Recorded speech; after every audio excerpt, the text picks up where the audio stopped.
Raríssimas, raríssimos e raríssimes, bom dia, René de Paula Júnior falando aqui no Radinho de Pilha, sexta-feira, 12 de agosto de 2022, um belo dia, céu azul, né? Abrem-se as nuvens. Ontem foi muito difícil não pensar em termos metafóricos. Ontem nós não tivemos o radinho, que é uma coisa literalmente raríssima, não é mesmo?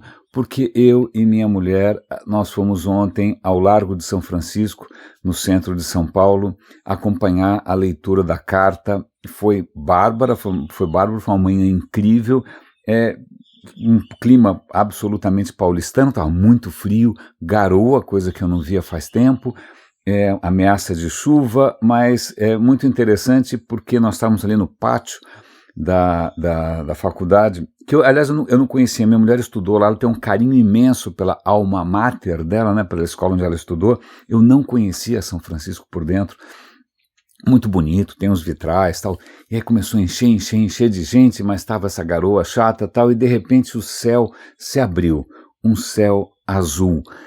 Eu, obviamente, né, não vou considerar isso algum sinal divino, mas é difícil você não pensar de uma maneira mais poética, né, quando nós estamos aqui com nuvens pesadíssimas sobre as nossas cabeças há bastante tempo e de repente abre uma brecha, que acho que foi o que aconteceu, pelo menos para mim em termos afetivos ontem. Você tem ali gente na rua, novamente, todo tipo de gente, né, o evento, sobretudo ali do Lago de São Francisco, foi marcado por uma diversidade incrível. Eu vi representantes de povos originais indígenas, teve empresário falando, teve operário falando, teve movimento estudantil falando. A carta foi lida por 3 mulheres, uma mestiça, uma negra e uma branca. Um dos autores da primeira carta de 77 leu também. Então você tinha jovens, quer dizer, não era um movimento, não era um acontecimento partidário, né? Não era um acontecimento monopolizado ou fomentado, não, parecia bastante autêntico e com uma diversidade incrível. E aí eu não conseguia parar de pensar numa coisa um pouco, que até vai se conectar aqui, há uns 300 anos, mais ou menos, 250, 300 anos, alguém teve a fabulosa ideia de pegar um prisma, que é um triângulo de vidro, é um vidro num formato específico, né? E a hora que ele colocou na luz do sol, ele viu que aquela luz que ele considerava uma luz branca, uma luz só, ela na verdade se abriu num arco-íris, né, de um contínuo, uma variação contínua de cores. Ele falou, ups, algo me diz que não existe essa cor branca, o que existe sim é uma sopa, é uma mistura maluca de várias cores diferentes e que a gente enxerga isso como branco. Pois bem, eu não parava de pensar nisso na hora que eu vi diante de mim essa palete gigante da sociedade brasileira representada ali, né, todas as cores, todos os credos, todas as classes sociais, todas as histórias. É muito legal recuperar esse reconhecimento da nossa diversidade essencial, a nossa essência deveria ser a diversidade, não uma essência monolítica, não uma essência única, mas acho que ver essa diversidade florescer e se manifestar contra essas nuvens pesadas da barbárie, do autoritarismo, dessa coisa retrógrada. Uau, para mim foi um bálsamo, está sendo realmente uma injeção de ânimo, a palavra esperança é um pouco gasta, mas vamos lá, mas é uma injeção de esperança, porque essa passividade, que inclusive ontem eu publiquei, eu vou compartilhar de novo com vocês aqui, vou dar um link. Foi muito emocionante quando cantou-se o hino nacional, cantamos o hino nacional, não é? E eu consegui gravar o final, as pessoas aplaudindo, super bacana, um monte de gente. Tá? Eu gravei, inclusive, com uma câmera 360. Então, vou dar 2 links para a versão 360, em que efetivamente você pode girar ali o seu celular e ver onde eu estou, onde está todo mundo, e também uma versão em vídeo normal, né, que eu produzi na hora, inclusive compartilhei logo depois desse momento bonito, mas quando a gente pega o nosso hino nacional, e eu confesso que eu sempre gostei mais do hino à bandeira, salve, né? Eu acho muito mais emocionante o hino à bandeira, né? Mas, bom, tem o hino nacional, é isso aí, mas tem essa história de deitado em berço esplêndido, gigante pela própria natureza, que são umas coisas que são meio passivas, né? Um pouco assim, digamos, acomodadas, mas quando você vê que o gigante aí saiu do berço esplêndido, resolveu sair de casa, mesmo com chuva, e foi para a rua, isso foi bom, foi bom.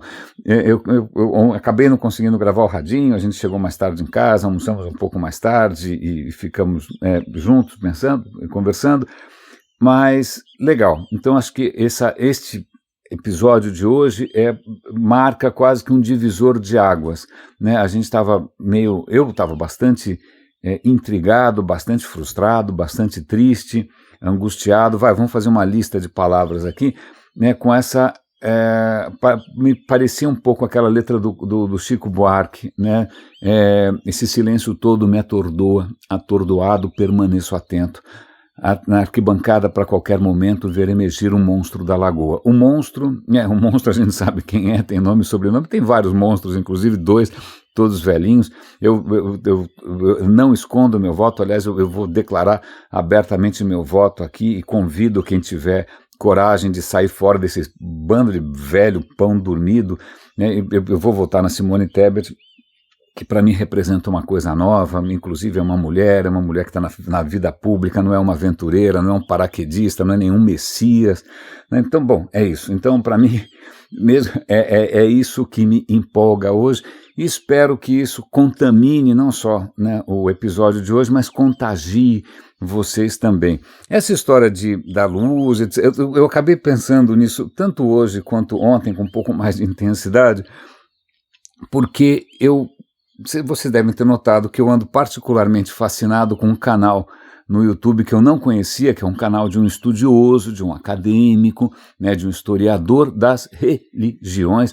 O canal se chama Religion for Breakfast. Aliás, eu descobri hoje que ele tem lá, como a gente tem no radinho esse coffee.com, lá o café, onde vocês podem manifestar ou expressar, né, o seu apoio de uma maneira material e simpática. Com um cafezinho, nós temos 16 raríssimos fazendo isso todo mês. Nós realmente somos raríssimos. Esse cara tem lá uma possibilidade de também... Eu vou me inscrever, eu vou doar todo mês para o cara, porque eu quero que o trabalho dele continue. O canal dele já existe há alguns anos, 5, 6 anos, já não lembro mais, acho que 7 anos. Mas eu confesso que os últimos episódios que eu vi começaram a me deixar um pouco... mexeram comigo, por várias razões. Eu assisti um episódio sobre a Cabala. Vamos estudar a Cabala, né? Que interessante, vamos entender um pouco mais o que é essa questão cabalística. Eu não sabia, mas tem um vídeo da Madonna com símbolos cabalísticos, tá ok.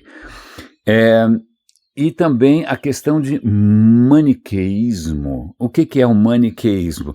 Maniqueísmo, que a gente pode usar para descrever a cena política brasileira, né, ou mesmo a cena política americana, né, para mim, ao longo da minha, vida inteira, maniqueísmo era quando você tinha 2 extremos, né, você só conseguia ver as coisas em termos de 2 polos, né, o bem contra o mal. Então isso era uma visão maniqueísta, uma visão que reduzia todo esse arco-íris, toda essa diversidade, né, toda essa palete maravilhosa se reduzia em 2 opostos. Isso sempre foi para mim o que maniqueísmo queria dizer, embora eu não tivesse a menor ideia de que história essa era de maniqueísmo.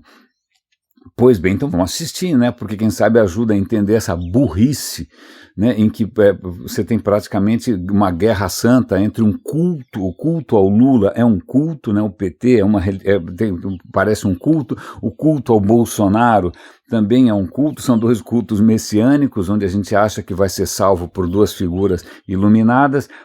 Vamos tentar assistir, mas aí eu confesso que eu tentei assistir os 2 mais ou menos ao mesmo tempo ali, e eu comecei a ficar tão perturbado pela absoluta confusão que algumas dessas histórias trazem, que eu comecei a entrar num relativo desespero, pela simples conclusão de que é possível que as pessoas acreditem em absolutamente qualquer coisa, né? Porque eram coisas tão completamente diferentes e tão intrincadas e tão elaboradas e com umas histórias tão complexas que eu falei, e cá estou eu aqui, o Dom Quixote, o patético, não é, tentando trazer né, um entendimento um pouco diferente, um entendimento um pouco mais abrangente, um pouco mais amigo da vida cotidiana e, na verdade, eu estou competindo aqui com as histórias mais completamente mirabolantes.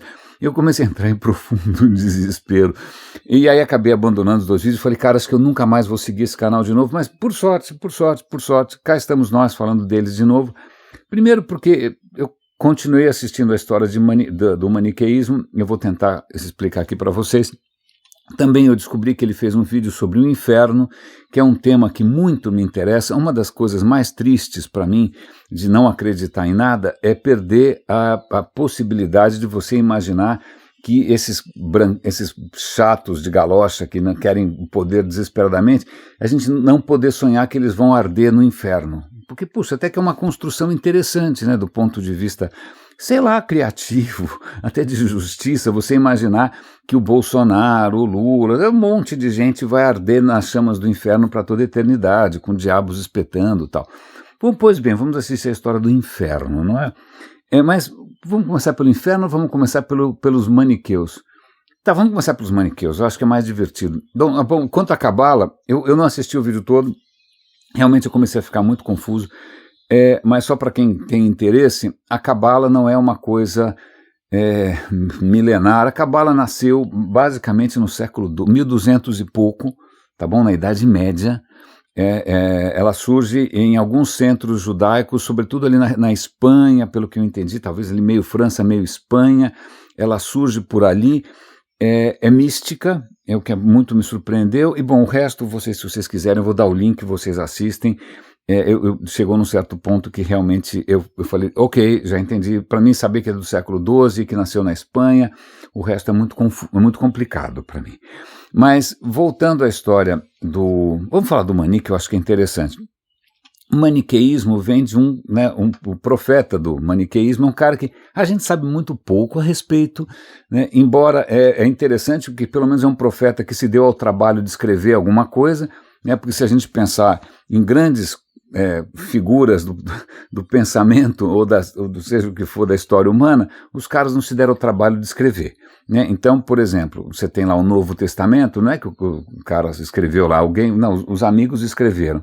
A mesma coisa para o islamismo, a mesma coisa para o budismo. Não, o Buda escreveu, se eu não me engano, né? Acho que o Buda deixou algumas coisas, ele não deixou para os amigos contarem a história depois. Pois bem, o Mani escreveu bastante coisa, mas sobre a pessoa dele, a gente não sabe muito. O cara deve ter nascido por volta ali do século II ou III, ou seja, 200 e poucos anos depois de Cristo, ou seja, ele é posterior ao cristianismo. Na verdade, ele teria nascido no que hoje, no que na época era mais ou menos o Império Persa, em uma região ali que é dos Sassânidas, etc. e tal, mas ele nasceu numa região que devia ter convivendo por ali o zoroastrismo. O zoroastrismo era a religião dominante na Pérsia. Agora o Irã é muçulmano, tá? Mas eles eram zoroastristas. Ainda existe zoroastrismo, mas existe na Índia, porque, se eu não me engano, na hora que o Islã começou a fechar o tempo ali no Irã, imagina, todo mundo que era zoroastrista saiu correndo e alguns foram bem recebidos na Índia, num momento em que a Índia era um pouco mais tolerante com outras religiões, então você tem núcleos zoroastristas na Índia, por enquanto, né? Até os caras também fecharem o tempo e começarem a ser mais intolerantes com quem não é hindu.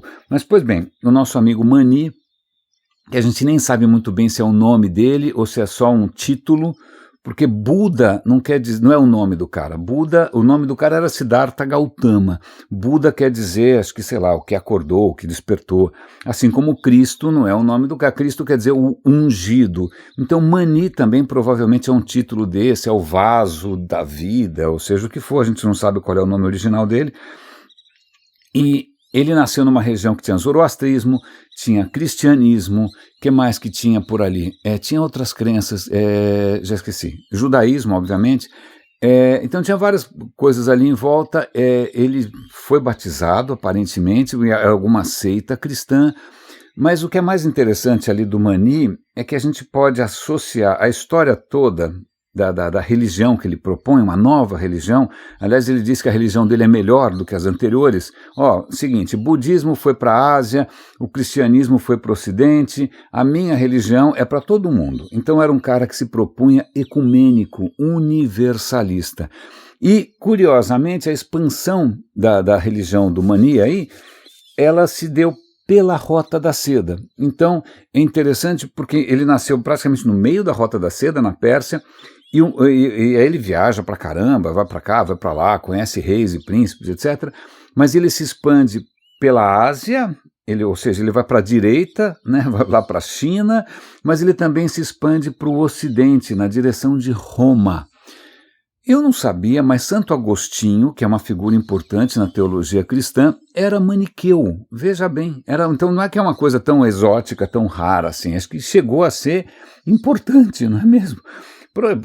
Então, veja só, talvez se a história tivesse tomado algum outro rumo, se alguma contingência, se alguma coisa tivesse acontecido, era provável que hoje você talvez não fosse cristão, talvez o maniqueísmo tivesse preponderado. Foi só, sei lá, não deu certo, né? Talvez o cara, até que ele tinha uma visão global, por assim dizer, mas por N razões, por alguma razão qualquer,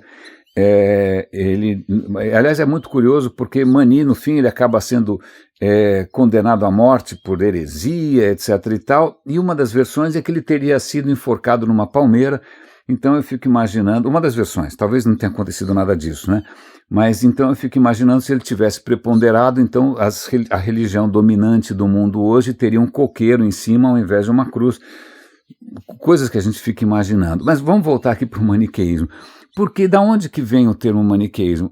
Tudo indica que essa visão dele, que é um caldeirão de uma mistureba simplesmente inacreditável, ele teve uma experiência mística, que eu sempre atribuo à desidratação ou à insolação, é a minha tese particular para o surgimento dos grandes monoteísmos no mundo, mas ele teve uma experiência mística e ele viu um duplo dele mesmo.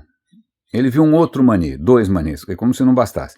E aí esse Mani revelou para ele que a história é bastante interessante. O mito de criação maniqueu é que você tinha que o mundo tem uma luz, uma energia, uma alma luminosa. Essa alma luminosa não só está nos humanos, mas ela está aprisionada na matéria. Né? O mundo que a gente conhece é um mundo de matéria, a matéria é escura, a matéria é uma coisa ruim, e dentro da matéria, aprisionada, em qualquer coisa, no tomate, no pepino, no repolho, no cachorrinho, tanto faz, tudo isso aprisiona a luz. Tanto é que na história, vários mitos ali do maniqueu, tem episódios onde, sei lá, você vai arrancar uma cenoura do chão e a cenoura começa a gritar, não, por favor, não me leve para ser comido pelos pecadores. Então, tem um senso aí de comunhão com o resto da natureza, mas é uma comunhão curiosa, porque, em princípio, tudo teria essa luz aprisionada, seja você, seja o coqueiro, seja o que for, né? E da onde vem essa luz aprisionada? Porque no começo você tinha só luz, você tinha lá um pai, ou seja, o que for, uma coisa transcendente e luminosa. Ele produz várias criaturas de luz também, até aí está tudo bem. Ele provoca, como é que é a história? Mas só que ao mesmo tempo o universo tinha um princípio de escuridão. E aí a gente está muito perto do zoroastrismo, da ideia de que você tem o bem contra o mal, a luz contra a escuridão, né? Essa coisa bastante polarizada. Pois bem, então criou essas criaturas de luz, criou a primeira família de homens, uma primeira geração de homens, que são mandadas para, em princípio, acho que combater as trevas. Eles são aprisionados, eles ficam aprisionados na matéria escura, e aí depois vem mais uma leva. Bom, aí é uma confusão toda dessa história da luz sendo aprisionada no mundo material, né? E aí ele propõe, o que eu achei extremamente interessante, E vale lembrar aqui, eu não sei se eu comentei com vocês do inferno budista, né? E um dos mitos mais frequentes, sobretudo na China, do inferno budista, é que tem um personagem ali que descobriu que a mãe foi para o inferno budista, que tem uns demônios com chifre e tal, é curioso. Porque a mãe não colaborou com a alimentação dos monges. Né? Então veja, a pior coisa que pode acontecer é você não alimentar os monges que vivem comendo de graça, né? Mais ou menos como você não pagar o dízimo, não sei.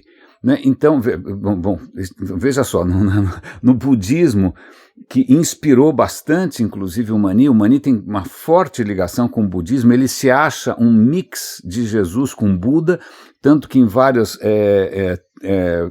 obras de arte que existem na Ásia, o Mani é representado como o Buda, né? Ele é uma mistura de Buda com Jesus, uma coisa bastante curiosa.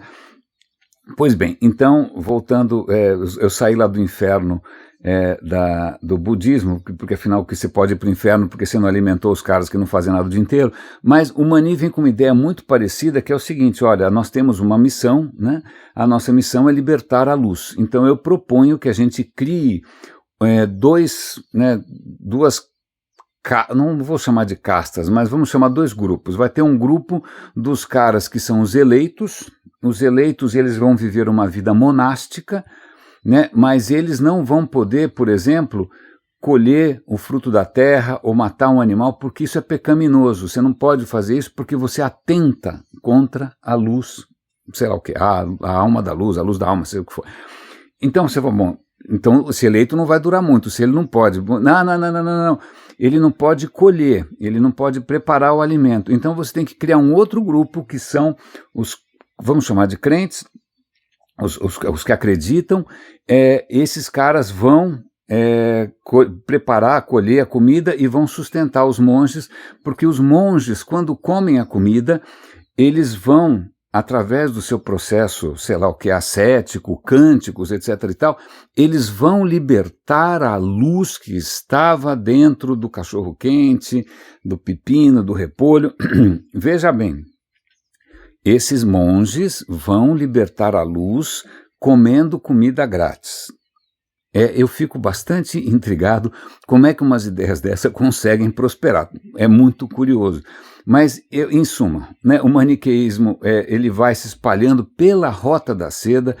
Eu acho que eu estou voltando a seguir esse canal, não tanto pela questão das crenças em si, porque a gente tem que, ou eu pelo menos, tenho que fazer as pazes com o fato de que a natureza humana inclui, se alimenta também da crença.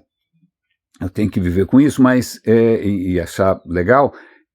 Mas o que é interessante desse canal é que eu aprendo coisas por tabela, por exemplo, sobre a importância da Rota da Seda, por exemplo, sobre a importância das diferentes culturas, por exemplo, sobre a importância do absoluto acaso em coisas históricas, né, que fazem as coisas serem como são.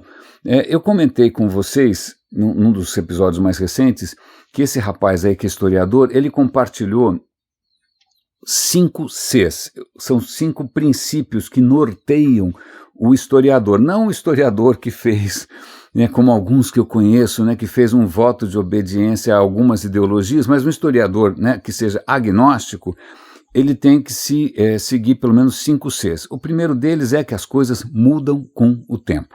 Então, o maniqueísmo surge de um jeito, vai mudando ao longo dos séculos, ele dura vários séculos, né, ele vai mudando ao longo do tempo. Essa é a primeira questão.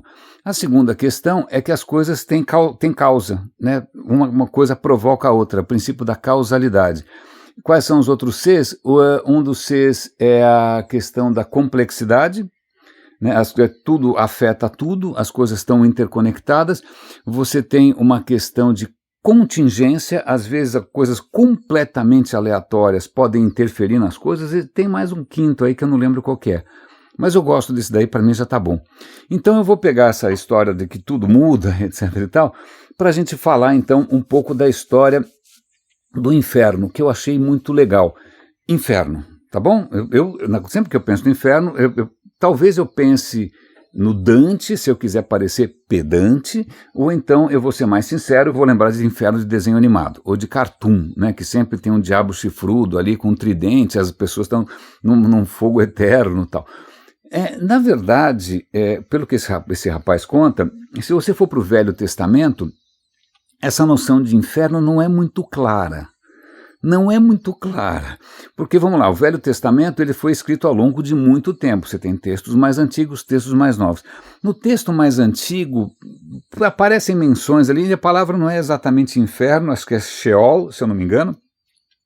Tem várias ideias ali, uma que as almas simplesmente são aniquiladas, né? Você morreu, sua alma já era, aí depois aparece uma outra ideia ali, um pouquinho diferente, num outro trecho ali, em que você fica num estado de lamúria ou de sofrimento. Aí tem uma outra corrente que acho que aparece também, que na verdade aqueles que não reconheceram a palavra de Deus, a hora que eles forem para o além, eles vão ser confrontados com a grandeza e a luminosidade de Deus, isso para eles vai ser uma tortura. Então não é que vai ter foguinho, caldeirão, não. Então as ideias são meio vagas, não tem nada muito definido, né? Mas começam a surgir. E aí tem duas questões interessantes. Nos textos mais recentes do Velho Testamento, livro de Enoque, etc. e tal, do Segundo Templo, eu não entendo nada de Bíblia, de Testamento, eu só estou tentando lembrar o que o cara falou. Né? Começam a surgir novos coloridos nessa história que a gente poderia chamar de apocalípticos. Apocalíptica é a seita ou é a crença de que o mundo vai acabar, que vai ter um fim do mundo, e normalmente tem alguém que, sei lá, não dormiu bem, comeu alguma coisa esquisita, mas ele foi para esse apocalipse, voltou e conta como é que é. Sempre tem alguém que teve uma visão dessas. Pois bem, então começa a surgir, mesmo no judaísmo, umas ideias meio apocalípticas de que vai ter um fim do mundo e que vai... Começam a surgir, e aí duas questões interessantes. Da onde que surge? Né? Vale lembrar da questão da causalidade. Ele menciona, veja bem, como esses textos são mais recentes, eles talvez tenham sofrido influência do helenismo, que não tem nada a ver com a minha avó Helena, infelizmente, que era um doce de criatura, mas helenismo é quando a cultura grega começa a se espalhar pelo mundo conhecido. Né? Alexandre o grande chato, né? Podia ter ficado em casa na Macedônia, não ia encher o saco de ninguém, não ia botar fogo em Persépolis, pois bem. Alexandre o Grande conquista Egito, conquista a Pérsia, vai chegando para todo lado, está lá o Alexandre o Grande. E ele traz junto as ideias gregas, né, os filósofos e tal. Então ele traz inclusive as ideias de Platão. E eu não sabia, mas em um dos livros do Platão, não sei qual, aparece o mito de é um cara, agora eu já não lembro muito bem a ideia, é mais um daqueles caras que obviamente ele foi em algum lugar que não existe e voltou para contar como é que era. Pois bem, ele tem uma visão dessas em que ele percebe que quem não leva uma vida virtuosa do ponto de vista filosófico, não religioso, não é? A sua alma vai pelo subterrâneo e ele vai contar de flagelação, de torturas horríveis e você vagando pelas profundezas da terra. Pois bem, talvez por conta dessa influência grega. Talvez por conta também da influência do zoroastrismo, vale lembrar, né, as tribos de Israel eram prisioneiras dos babilônios, foram libertadas, ficam um tempo expostas à cultura persa. Começa a surgir essa visão de que, bom, o mundo não necessariamente é um jardim de delícias, não é mesmo? Tem problemas, né?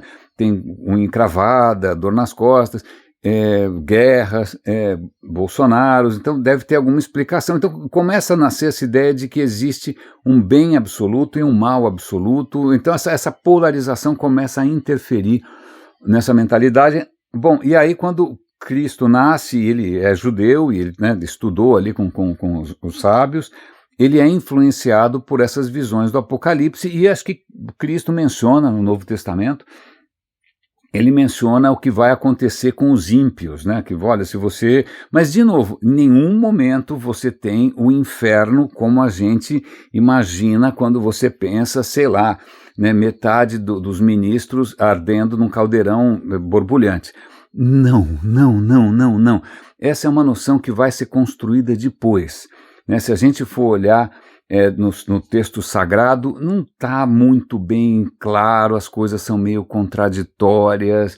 Eu mencionei isso com vocês quando a gente falou sobre a história do Satã, a gente falou também, falou sobre um monte de coisa. Mas o que é mais legal aqui, vamos voltar, é que a gente tem que reconhecer que as coisas não têm necessariamente uma essência, não é que a religião maniqueísta tenha uma essência, né, um núcleo duro, né, assim como a hora que você vai olhar ali, passar um pente fino, tudo não só, às vezes é muito mais contraditório, mas são coisas históricas que foram escritas em momentos diferentes, que foram apropriadas por momentos diferentes, que muita coisa foi acrescentada, foi inventada, outras foram propositalmente esquecidas, né? ou então guardadas na memória com uma perspectiva meio negativa. Então, para mim, eu acho que dos interesses maiores nessa história toda é o que a gente chamaria, e eu me lembro de um saudoso professor na ECA, eu não sei se algum dos raríssimos estudou lá, ou teve aula com o professor Virgílio, que é a história da cultura, né? Não a história dos grandes generais, não das grandes batalhas, mas como as culturas, como as ideias, elas vão se fecundando, vão evoluindo. É um processo meio que de seleção natural, né? Algumas ideias preponderam, outras não necessariamente, mas, bom, basicamente, vamos voltar aqui, porque quando num momento como esse, né, em que a gente está saindo de um certo maniqueísmo, né, de que é engraçado porque é gozado porque essa noção de bem versus mal, essa coisa binária, que eu achei que fosse exclusiva do maniqueísmo, na verdade vem do zoroastrismo, né? Mas de qualquer maneira, quando a gente reconhece que essa luz que estaria aprisionada, e é muito engraçado porque todo candidato se acha iluminado, ou todo partido se acha portador da única tocha, né? Essa ideia de que existe uma luz, eu volto, né? Pega aí um prisma e você vai ver que essa luz aí, cara, são todas as cores, né? Tem espaço para todas as cores. Não é, obviamente, alguma coisa que seja monopólio de alguém e que a gente tem. É que quando a gente vê história de várias ideias, várias religiões, várias ideologias, funciona muito bem você apelar para a ideia de que você está do lado da luz enquanto os outros estão do lado das trevas. É uma ideia que funciona. Funciona na esquerda, funciona na direita, funciona no maniqueísmo, funciona em tudo quanto é canto essa ideia. Talvez porque isso converse com uma coisa muito arcaica nossa, que infelizmente é uma característica da nossa evolução, que é a facilidade com a qual a gente imagina que existem nós e existem os outros, né? Ou existe um grande outro, né? Essa divisão que a gente faz, que muitas vezes é uma divisão muito pobre, injusta, né? É uma divisão que não reconhece a diversidade das coisas, porque, vamos lá, até quando uma coisa que sempre me incomodou quando a gente fala de raça isso, raça aquilo, primeiro que a gente não é cachorro. Em segundo lugar, quando você pega, por exemplo, brancos, se você for mapear o DNA dos brancos, o DNA deles é mais diferente entre si do que se você pegar 25 pessoas brancas e mapear o DNA, as diferenças são maiores do que a diferença entre ele e alguém da Etiópia, né, algum africano.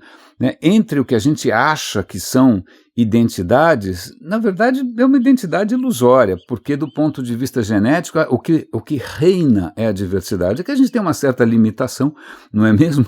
E a gente tem uma memória RAM meio baixinha, então a gente acaba colocando as pessoas em caixinhas, isso é de uma pobreza extraordinária, mas infelizmente funciona. A hora que a gente apela para essa tendência nossa, que é uma tendência que faz todo sentido do ponto de vista evolutivo, mas que é uma coisa arcaica, que limita a nossa capacidade de viver em sociedade, funciona. Ainda mais quando as pessoas estão com medo, ainda mais quando, sei lá, a sociedade, que na verdade, parece história de contrato social, né, mas que é um jogo aí que a gente inventou as regras, quando essas regras parecem que estão meio soltas, a gente volta para uma coisa muito primitiva. E é muito interessante, eu vou fazer agora um salto no vácuo, Porque quando eu fico vendo o pessoal de tecnologia empolgadíssimo com a ideia da inteligência artificial, quando é que as máquinas vão ser tão inteligentes quanto nós mesmos, não é? O que eu acho que é realmente, parabéns pela autoconfiança, pela autoimagem, pela autoestima, mas eu não sei se a nossa inteligência é tão coerente assim, né? Provavelmente, primeiro que a gente tem uma diversidade imensa de cultura, não existe uma razão só, essa inteligência artificial vai vir com o sabor do quê? Vai ser uma inteligência artificial com a cultura chinesa, com a cultura indiana, com a cultura americana. Não dá para imaginar uma inteligência artificial universal, certo? Então, toda vez que você alimenta um robô lá com todo o conhecimento humano e fica vendo que conclusões que ele tira, provavelmente vão ser tão contraditórias, né, e tão talvez supersticiosas e tão injustas quanto as nossas, não é? Pois bem, mas aqui tem uma demonstração que eu achei absolutamente deliciosa.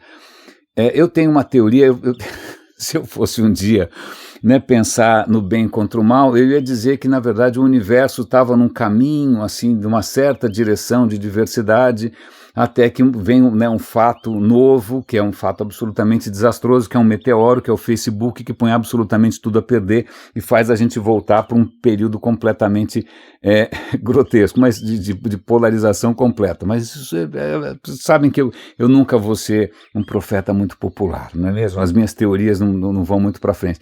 Mas brincadeiras à parte, eu tenho bons amigos trabalhando no Meta, no Facebook. O que é interessante é que o Zuckerberg lá, estamos construindo também aqui uma inteligência artificial, não é só o Google não é só como é que se chama? O Open, como é que se chama? OpenAI, não, nós também temos aqui, né? Então eles criaram um robô que se chama Blender Bot 3. Blender, para mim, faz lembrar aquele robô do Futurama, que não é uma boa referência porque era um robô beberrão, né, que vivia em bordéis, mas tudo bem, cada um escolhe o nome que bem entender. Mas, em princípio, esse robô estaria aprendendo a pensar como os humanos, usando grandes amostras, né, de dados que, afinal, eles têm sobrando e tal. Só que aí, o que acontece, eles botaram esse robô para os jornalistas testarem, e veja só, eu vou ler aqui, é muito engraçado. Quando o robô foi perguntado sobre Mark Zuckerberg, o robô disse para a BBC, ele teve um desempenho péssimo na hora de testemunhar perante o Congresso. Ele me deixa preocupado com relação ao nosso país.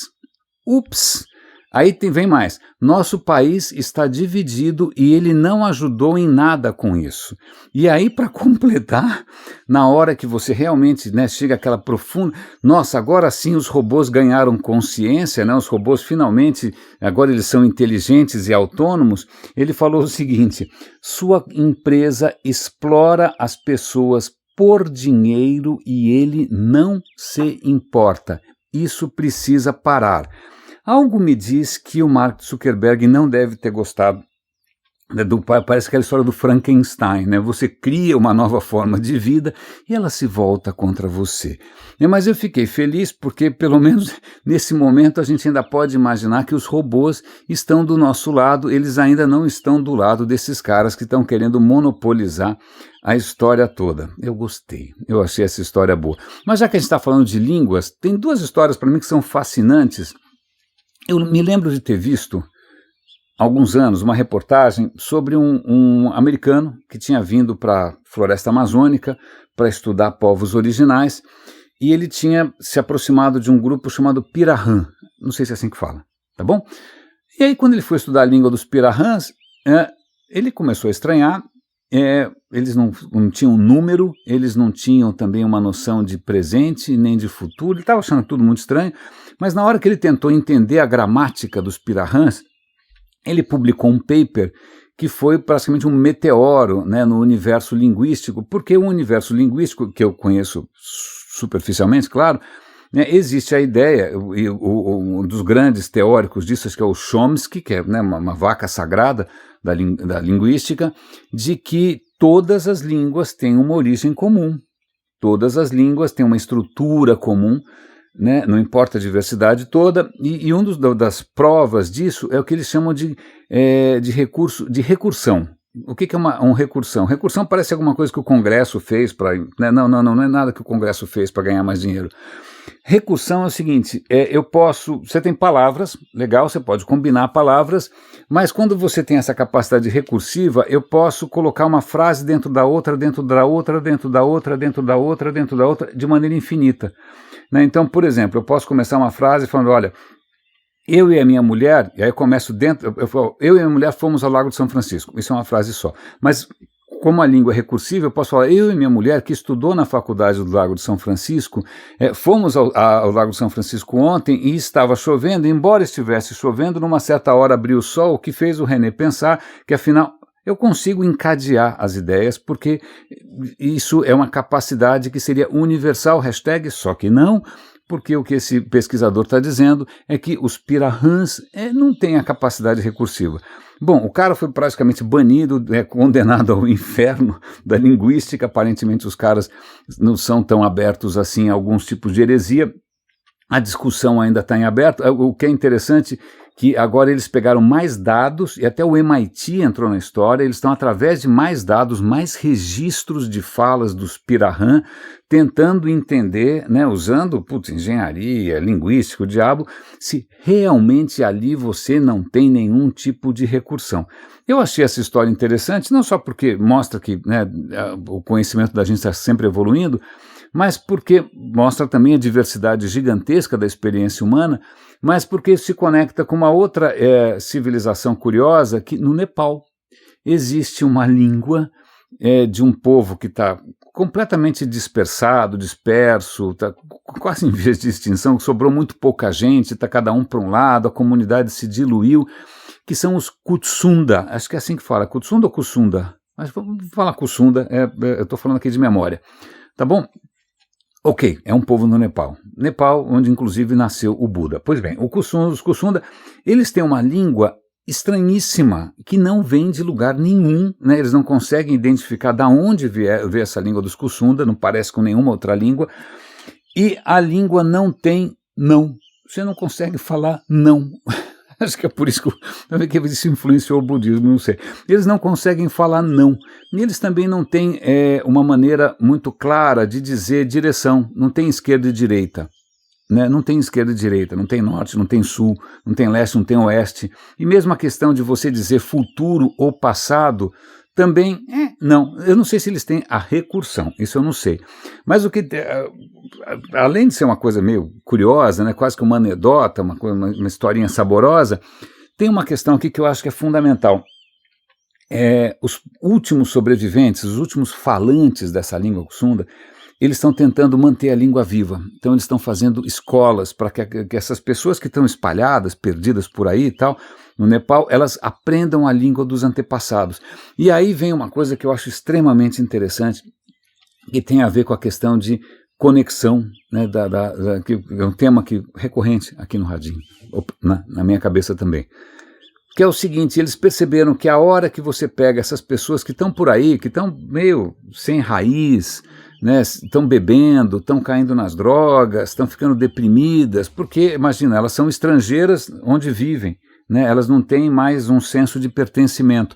Na hora que elas começam a aprender a linguagem dos antepassados, isso diminui esses índices de tudo, de alcoolismo, de crime, de depressão, porque ele se sente de novo pertencendo a alguma coisa. E isso não está acontecendo só aqui. Em vários experimentos no mundo, quando os povos originais começam a resgatar as suas origens, a sua cultura, as suas histórias, os seus mitos, eles saem de um ciclo que é um ciclo de decadência, um ciclo de... Isso me faz lembrar os ensinamentos do grande professor Luiz Fugante, a quem eu devo praticamente uma revolução copernicana em termos de pensamento. Eu vou dar o link aqui para a Escola Nômade do Fugante, eu tenho muito carinho por ele, que ele falava, a pior coisa que você pode fazer é desconectar as pessoas do que elas podem. Né, na hora que você desconecta qualquer um, você, eu, desconecta do que ele pode, daquilo que é a fonte da sua potência, que é a fonte da sua afirmação, a pessoa entra num ciclo negativo de enfraquecimento. né, e aí eu vou conectar isso com uma questão muito interessante, o censo, que finalmente vai acontecer, acho que provavelmente a revelia, né, desses malucos que são obscurantistas, o censo agora ele vai tentar resgatar as línguas, a autoidentificação dos povos indígenas. Então tem uma reportagem bastante interessante aqui, acho que no Estadão, se eu não me engano, vou dar o link para vocês, em que os pesquisadores do censo estão indo aqui em São Paulo, perto do Pico do Jaraguá, tem ali quase que 1.000 pessoas, né, de povos originais, e eles estão tentando resgatar as línguas, que língua que eles falam, como é que eles se identificam. Eu não sabia, mas a gente tem praticamente alguma coisa na ordem de 6 ou 7 mil quilombolas no país, 6 ou 7 mil comunidades indígenas diferentes, e essa história para mim de resgatar, não achar que os caras são, sei lá, eles são, tem um nome isso no mundo jurídico, quando o cara não é responsável pelos seus inimputáveis, né? Não é que o cara é como se fosse uma criança grande. Não, vamos resgatar a dignidade desses caras. E ontem eu me lembro, na manifestação ali, tinha gente vestindo cocar, tinha representante dos povos indígenas, uma das acho que é uma vice-diretora do Lago de São Francisco, se assumiu como descendente, né, de indígena também. É muito interessante o quanto essa questão da conexão tem dois lados, claro, né, ou vários lados, mas um dos lados né, sem nenhum tipo de conexão, você entra num ciclo realmente meio desesperador, e agora também você pode eventualmente cair na armadilha do nós versus os outros, né, é muito interessante. Mas só para mostrar como totalitarismos são muito parecidos, né, vale lembrar aqui que até hoje, o que é chamado de sinistro da saúde, é um obscurantismo completo, a gente não tem números confiáveis sobre nada, as campanhas de vacinação foram uma confusão infernal, se não fossem os governadores. Pois bem, a gente fica achando que é só aqui, não é mesmo? Mas na China, tem uma notícia interessantíssima aqui no MIT, que surgiu uma startup chamada DXY. Bom que é esse o nome, senão eu não ia conseguir pronunciar. Mas era uma plataforma digital de informações sobre saúde. Legal? Os caras tiveram um papel super importante ao longo da pandemia, eles informaram com dicas de saúde e tal. O que acontece é que no dia 9 de agosto, parou, silêncio, cri, silêncio. Eles tinham dezenas de milhões de followers, de seguidores, parou. As contas nas plataformas foram suspensas. Mas só o que aconteceu? Né? A startup quebrou como tantas outras? Não, o governo chinês suspendeu porque eles teriam violado leis e regulações. Você fala, parou, os caras realmente sumiram do mapa. Por que você simplesmente deleta, né, condena ao inferno uma plataforma tão útil? Há suspeitas. A primeira delas é que uma que o pessoal que a gente chamaria de extrema-direita, mas o pessoal que apoia o governo, que dá na mesma, né? Eles estão dizendo que, eles foram suspensos porque eles tinham um investimento estrangeiro. Eles tinham um monte de investidores, como qualquer startup, mas tinha investimento americano também. Ok, bom, isso é razão.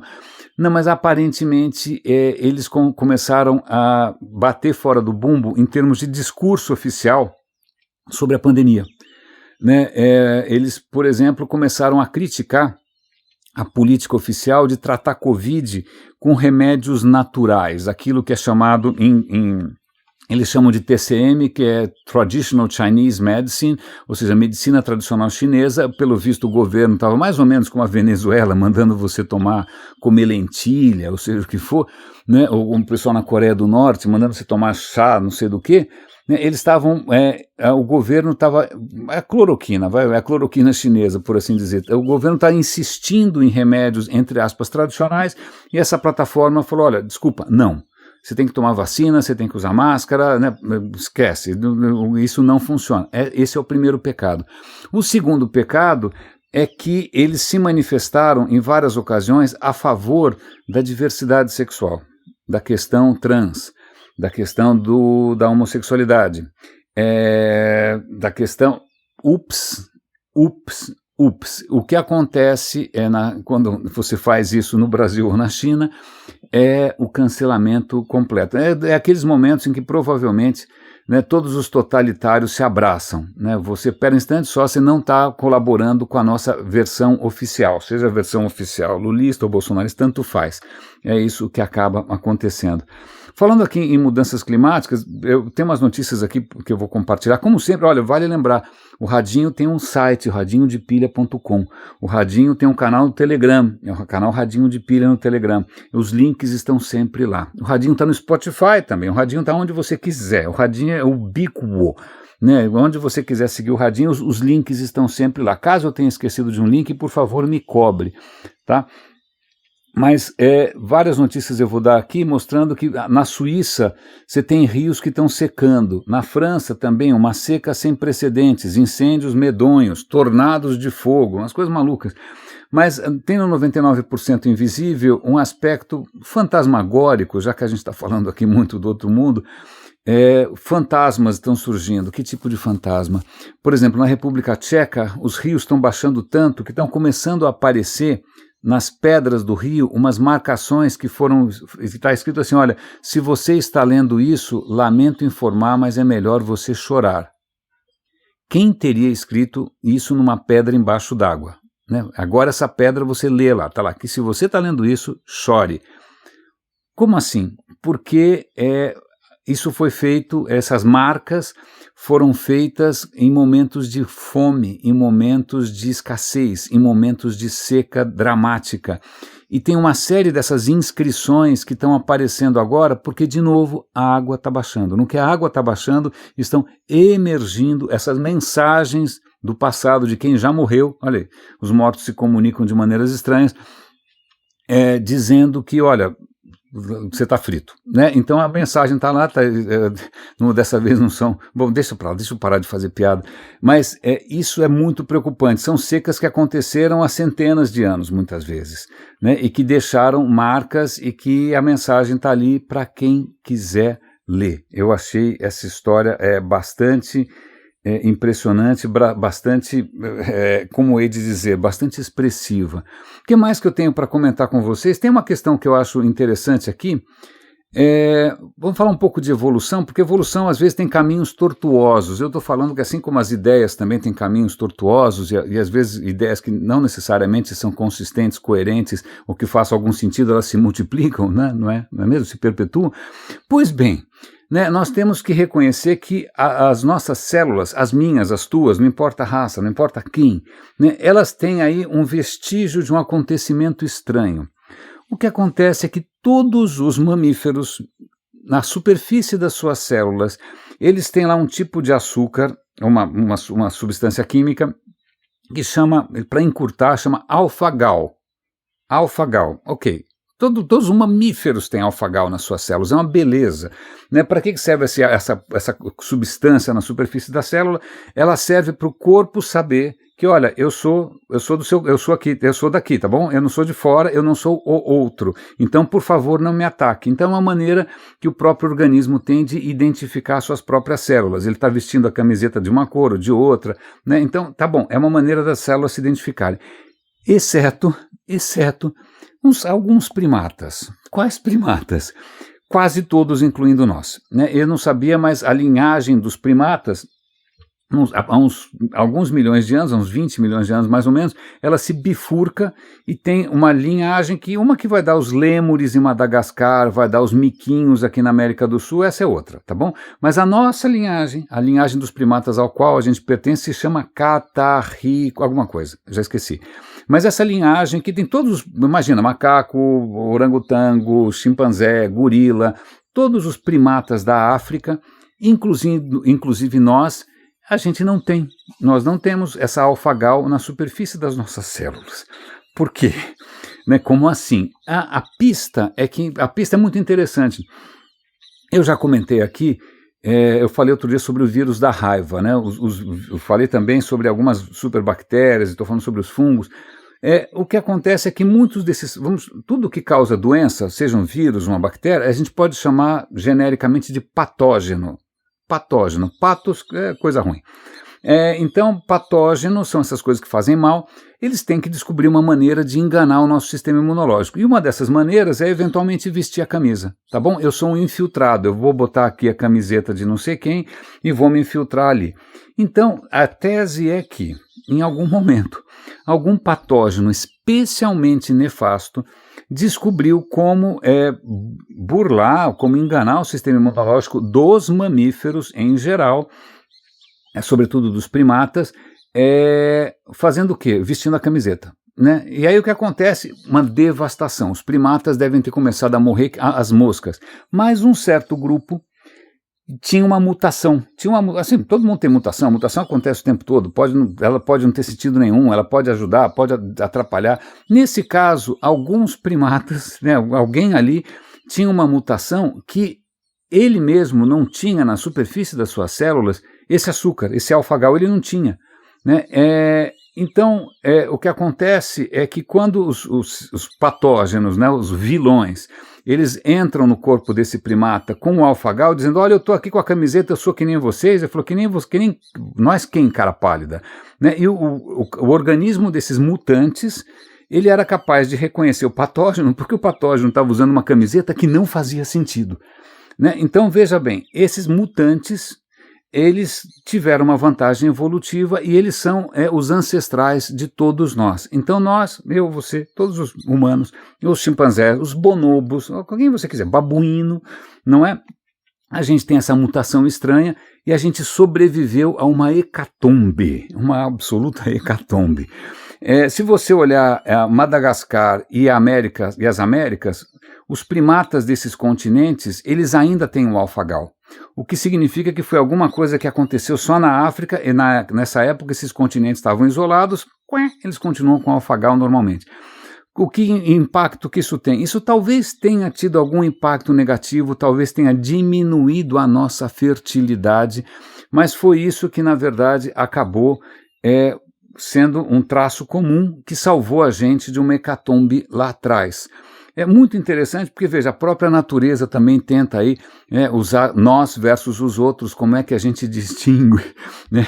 Quem é bacana, quem não é. Veja, tem aqui infiltrados, tem aqui mentirosos.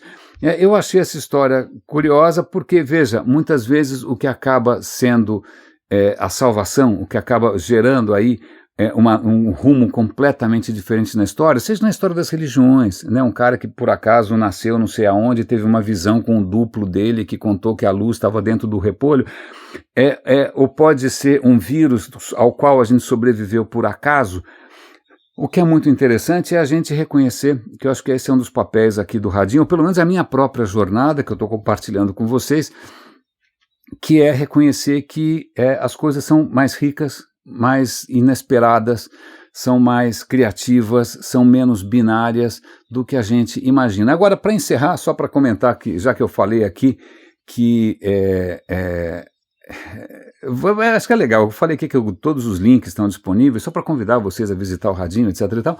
Tem aqui uma reportagem muito bacana sobre a Lua de Galileu. Ontem, se vocês não viram, foi uma superlua, a última superlua, não sei de quando, tal. Ontem o céu estava encoberto, hoje eu acordei muito cedo e a lua ainda estava no céu. Então eu publiquei nas minhas redes, no Twitter, no Instagram, uma foto dessa lua cheia gigantesca. Né? E eu consigo, com o zoom da minha câmera, ver que a lua não é um corpo celeste perfeito de luz, né? Aliás, no maniqueísmo, o sol e a lua eram repositórios da luz perfeita. Né? A hora que eu olho aqui com a minha própria câmera, eu vejo que a lua, coitada, apanhou pra caramba, mas eu não fui o primeiro. Eu vou dar um link aqui para uma coisa emocionante, que são os desenhos que Galileu fez com seu telescópio, né? Cada instrumento novo faz com que a consciência humana se expanda. Os desenhos que ele fez da Lua, ele descobriu que a Lua era esburacada, ele descobriu que o Sol não era perfeito, que o Sol tinha manchas. Né? Aliás, o título do livro do Galileu chama Núncio Sideris, o núncio sideral, o mensageiro das estrelas. Está aqui como as evidências da complexidade, da história, da abundância, do acaso e da riqueza deveriam saltar aos nossos olhos, e aqui eu resgato a expressão do Galileu: oculata certitudine, a certeza de quem viu com os próprios olhos. E ontem o que eu vi com os meus próprios olhos foi a força da diversidade, foi a força da sociedade civil, né, versus essa burrice maniqueísta, polarizante, de gente achando que um é luz e o outro é trevas. Desculpa, nós somos um gigantesco arco-íris. Raríssimas, raríssimos e raríssimes, cuidem-se, por favor. Um grande abraço e até segunda-feira.